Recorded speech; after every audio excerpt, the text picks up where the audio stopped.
Ako po si Rob, ang sub-operator ng Oman.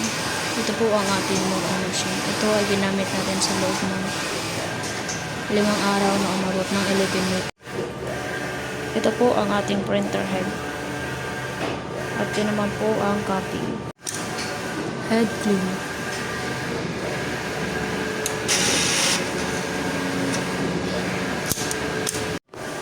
Nozzle check.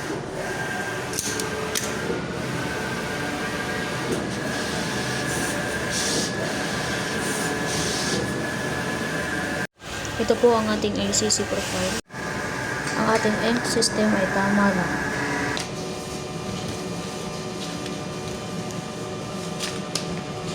Cyan, magenta, yellow, at black.